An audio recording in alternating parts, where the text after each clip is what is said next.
Okay, so this is going to be a little bit of a rant. So if you don't want to hear just somebody getting something off their chest, this probably isn't the video for you. And the depression that's led to it is doubled by the fact that as I tried to adjust the stand for my webcam, I've snapped it. So that's not great. Okay, it's not got off to a good start there. I'm kind of really depressed with the way things are going. I feel out of sync with society, or at least with the people that count. I don't know who the people who count are. Seems there's a lot of people who still feel the way that I do, but we're all out the loop. We're just not important because we're not the people that anybody's trying to appeal to anymore. It's the people that people are trying to appeal to that obviously matter, because that's why they're trying to appeal to them. If that makes any sense. That'll hopefully become clear as the video goes on. Look, I'm one of these people. In terms of feeling happy with my society, there's lots of decisions that people have got elected. Decisions have been made that I've not been happy with. Legislation's been put in place that I've thought's hopeless, dangerous, deleterious to society. And I kind of roll with the punches, I think. Bad things have happened in my life and I roll with the punches. I always feel that things will sort of work out okay, right? As long as we can keep talking and being nasty to each other and offending one another and giving unpopular opinions and taking it on the chin, that things will kind of work out all right in the end, right? The real fear is when we can't do that. And that seems to be the path we're going down. I kind of see that more and more. And that's what's concerning me. What's led me to this? A lot of you will know that I've had quite an interest the last few years in the business of trans women in sport, which is, I suppose, my entry point into some of these things that have led me to be so dispirited, I suppose. And that started back in 2016. Actually, it was nothing to do with trans women. It was differences of sex development and an underlying interest I had in performance-enhancing drugs in sport and sort of getting interested in it in that way. And also always had an interest in free speech in society at universities. Some of you who follow my channel will have seen the videos I've made on different things, on things that have happened over the past 6 or 7 years, I would say. Often defending people that I just don't agree with. I really wouldn't agree with at all. But how dispirited I felt that they've been uninvited and no platformed, and the way that they've been treated for the things that they've said. And how disappointed I've been with that. Seems to be getting worse and worse. And it's strange. I've ended up, as a result of these interests, getting kind of stuck between two groups of people, neither of whom, it must be said, are my natural bedfellows. This isn't going to be a video that's going to make me too many friends, this, I don't think. One of them, I think, described themselves as gender-critical feminists, oddly enough. Radfems of old. A group that, as far as I understood, sort of their principle was that all the differences between males and females, other than the obvious biological ones, was a result of society and socialization, and sort of people like me that would say, well, actually, no, I think we probably do, the same as every other primate species, have strong biological innate predispositions. It's not to say that they're determined predispositions that vary between the sexes. That never seemed to be a very popular opinion, to say the least, with that group. And then that group seemed to somehow take the other side's argument, and now very strongly seems to see that there are quite strong biological predispositions and innate differences between males and females that extend beyond the simple biological. Like I say, it feels like they've got the other side's argument. If I'm gonna piss that side off a bit more, let's do it. My cynical perspective has been, and I've said this before on a video, and it's no wonder with people like Julie Bindel in their camp, that for a lot of them, I suspect, it's just that they don't fucking like men. They're misandrists. They'd laugh at that, because the idea that anybody could have a hatred or dislike of men, that's just ridiculous. But I don't know. Actions speak louder than words, and words speak pretty loud as well, quite often. And I get the feeling, I just feel like that some of the resentment and hatred and dislike and always blaming that they've placed over many, many years on men, stroke males, there's almost like an original sin element to it. And they don't like the idea of trans women in some cases, because it's like what they see as a man or a male getting away with it, right? If you become a woman, then you can't, your feet need to be held to the fire for the rest of your life for your sex or for your gender and for the sins that others of your sex and gender have done. It's just how it appears to me. It's obviously not the case for every individual, but I just feel there is a strong element of that. And then on the other side, there's a group of very, very woke, very inflexible trans rights advocates. Again, it's not everyone, it's not all trans rights advocates, obviously. There are situations where you could look at my videos and say, I am a trans rights advocate. But I'm clearly not cut from the same cloth as these people.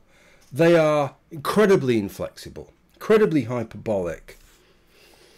And it's not just that they, of course, they want to differentiate sex and gender. Of course they do. And then usually conflate it again to say somehow whatever your gender is, well, that's your sex is, when it suits. But also what they want is they want gender to attract. What they mean by trans rights is that gender has to attract the same rights and protections as biological sex. Okay. Maybe that's not unreasonable. But then it goes further than that. That you're not upholding their rights if in each and every case you don't prioritise gender over sex.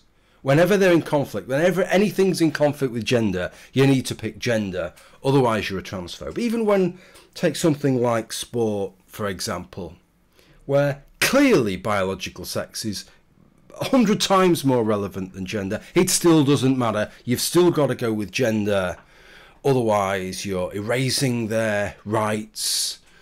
You're a transphobe. Utterly, incredibly inflexible individuals who, in the name of being compassionate, don't seem to give a fuck about anybody other than the particular group of people and the particular issues that they care about, quite frankly. So neither of these two groups are groups that I have very much time for.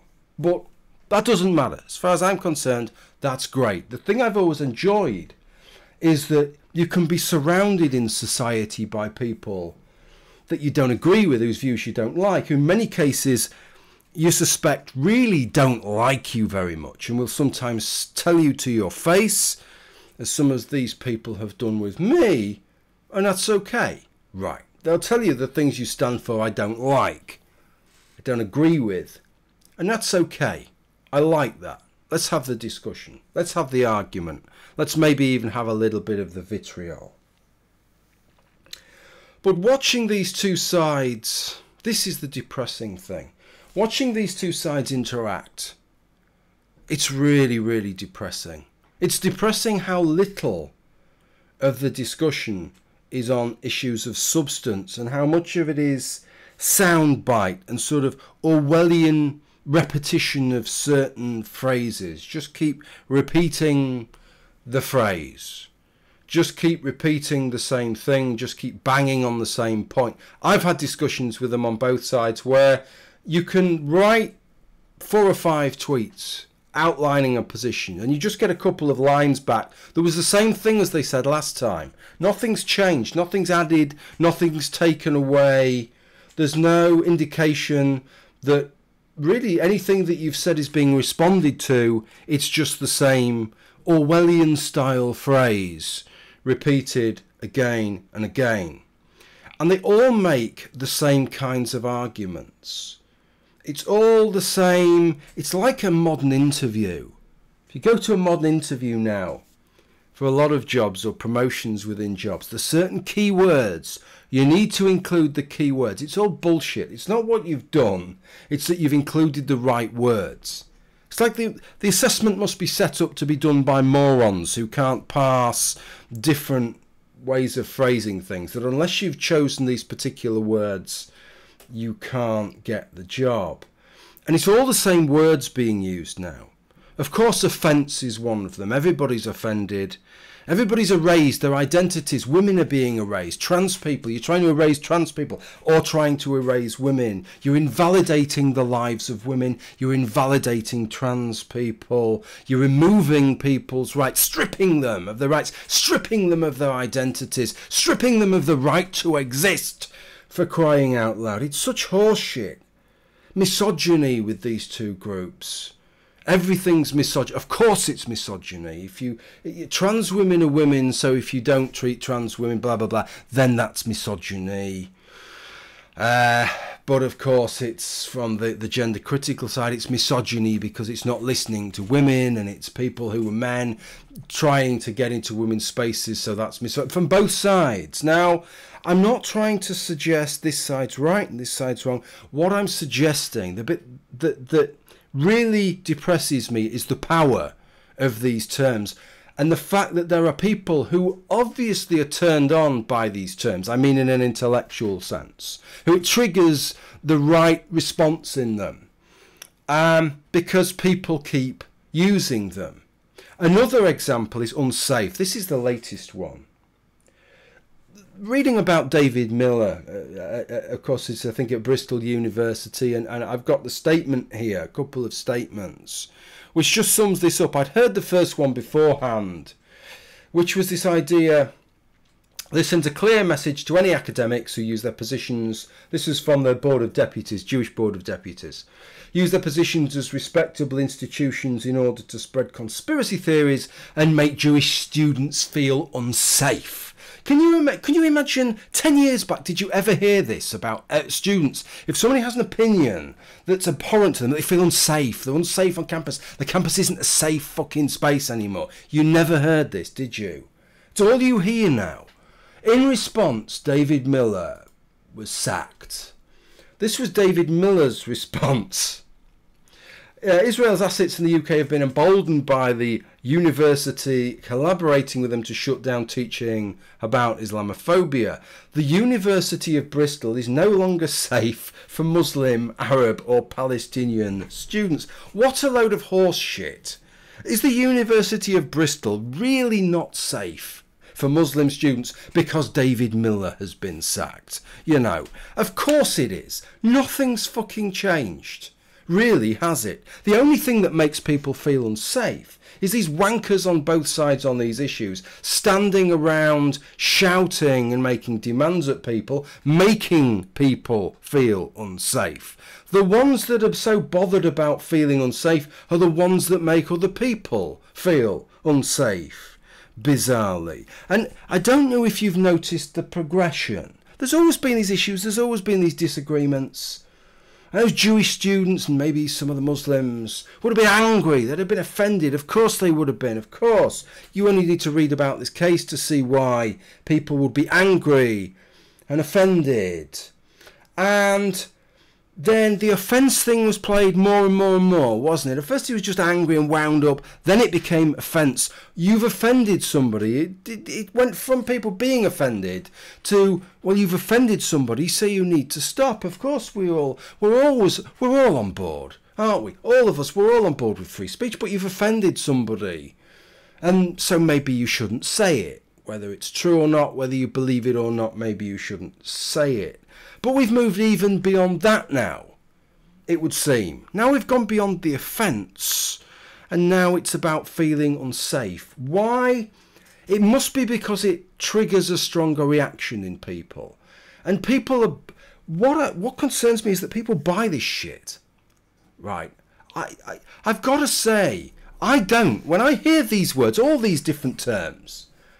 It doesn't mean I try and remain intellectually honest, which means that if I still agree with your position, however much I cringe at the language and however much maybe I feel these aren't the people that I normally side with on these things or on anything, I'm going to side with them because I think they're right. I kind of, when I hear all these terms, I kind of take a little bit of a pushback. It's hard not to. I kind of push them away a bit, and there's just like a little bit more work needs to be done to re-bridge that gap.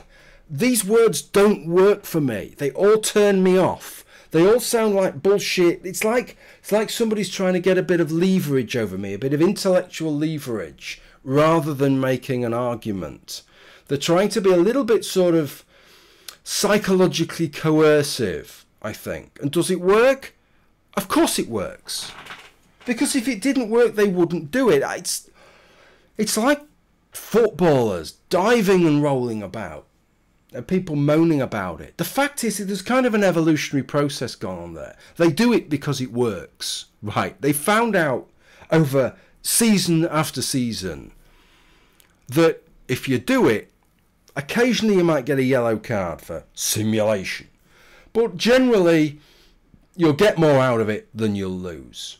And it's got to be the same thing here. The fact that both sides do it in these situations and do it so readily. It's the first port of call. Unsafeness, offence, misogyny, invalidation, erasure. These are the first port of call. These are the keywords for the interview, effectively. And it seems such an alien world to me. It seems so scary that we're getting down to that. And nobody, clearly a sufficient number of people don't care. It appears that there's a sufficient number of people. I've seen the survey data. There's been some wonderful surveys the last couple of years, particularly amongst students, but other groups within the UK. When they ask them about free speech, people are quite clear that yes, absolutely, free speech, academic freedom, all these things. And the discussions I've seen, everybody's in fact, I've not heard a single person who won't make a general declaration, but it's never that particular time, or the last time, or the next time. Once you start putting a bit of particulars in, there's always a reason why. There's always a reason why on that occasion, and that occasion, on that occasion, we're just going to have to make an exception to that. And it's always the cases where you really need the free speech. It's almost as if, yeah, we can have free speech. It's a good thing. It's good academic freedom. Freedom of expression. It's good that we can all say things, well, as long as it's not offensive or contentious, or it might make somebody feel bad. Right, or it might make somebody feel unsafe, and of course somebody's going to feel unsafe because everybody always feels unsafe, don't they? If you say something that I don't like, that I disagree with, that says that, oh, Jim, you know, you kind of people, you old people, you know, you've got some terrible views and we don't like you, well, I immediately don't feel safe, do I? That's the immediate card I'm supposed to play nowadays. I don't feel safe, right? I find this so depressing. And I don't see where it's going. I'd see where it's going if I felt like everybody could see the danger in it. But I've had many discussions now on social media with people, and they don't seem to see any danger with it whatsoever. They don't see anything wrong with it. They don't seem to see how, even if it works for them this time, it'll probably work against them on the next turn. They don't seem to see that. They just assume that, well, we're right. I said to somebody only today, I said, who's the arbiter of these things then? Is it going to be the Tory party? This was somebody who's a sort of on the trans side. I said, is it going to be the gender critical feminists then, or maybe the Tory party? Maybe they're going to be the arbiter of these things. Why is it you?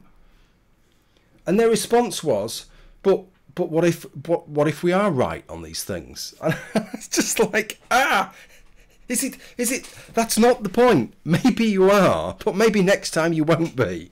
And the other side, of course you think you're right, because nobody goes into these discussions thinking they're not in the right, for fuck's sake. That's no metric to go by, is it? I'm probably right because I think I'm right.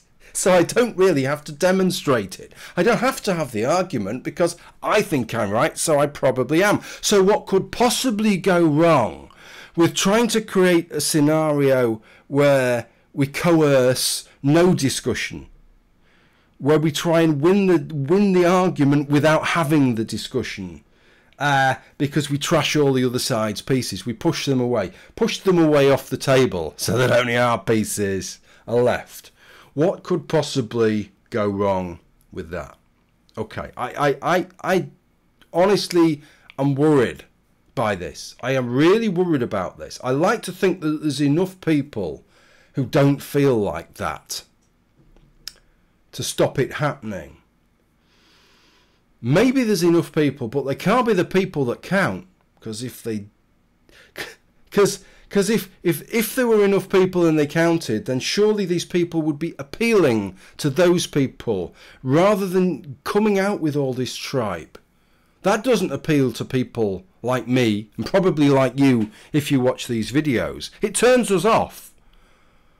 So obviously appealing to us doesn't butter many parsnips. It's not going to make any difference. We're not the movers and shakers. We're not the people that you need to be appealing to anymore. It's other people who these things work for. Right. These kind of tactics work for.